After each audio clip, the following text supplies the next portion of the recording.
I've been having this weird dream lately. This has been going on for a week or so, I can't remember exactly. The thing about this dream is that certain details change every night, but the basic scenario remains the same. Here's what will happen. I'll be sitting in a booth in a 1950s-style diner. I'll be looking at a menu.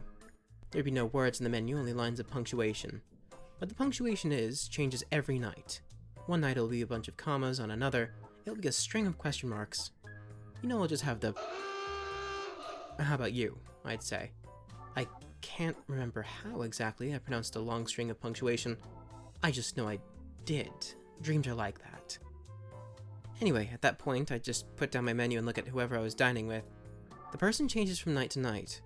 One night it was an ex-girlfriend, another it was my mother. Still another night it was the rotting corpse of the Queen of England, her eyes falling out of her skeletal face. Regardless of who it is on the other side of the table, the response is always the same. Oh, I'm much too full to eat. I need to make some room. After that, they will start coughing up this black, tar-like substance. Specks of it will fall on the table, eating away at the resin tabletop with a hiss.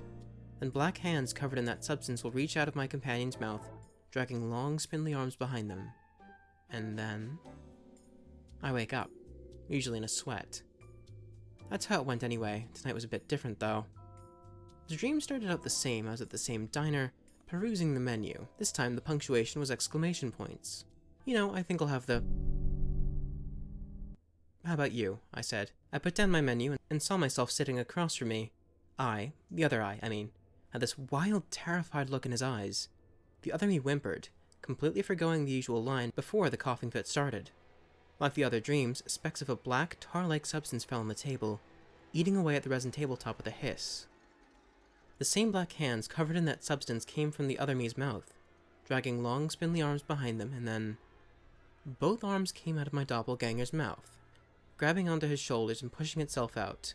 The tar melted off the creature's hands and burned my double's shoulders as he let out a muffled scream. Out came a head with his face as white as porcelain, looking almost like a mask. It had no eyes, but instead a wide, gaping mouth oozing that tar, located where the eyes would be. After that came the torso. The creature looked almost emaciated. Behind the tar that covered its body, I could see its ribs poking out. Soon enough, the creature's entire body exited my double's mouth. My double slumped over, the tar pouring out of his mouth and eating through his body.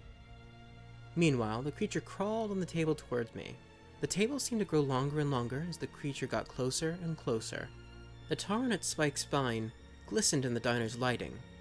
Once it got close enough, it forced my mouth open and started to crawl inside. The last thing I saw was that gaping maw of a face. And that was when I woke up. Now, if that was where it ended, that wouldn't be too big a deal. Just more than an intense nightmare that I'm used to. It happens to everyone, but here's the weird part. When I woke up, I had a coughing fit. I put my face on my elbow to cover my mouth, but quickly brought it away when I felt a burning sensation. I looked at where I coughed, and I saw a black, tar-like substance eating through the flesh of my arm. As my mouth hung open in shock, two black hands forced their way out of it.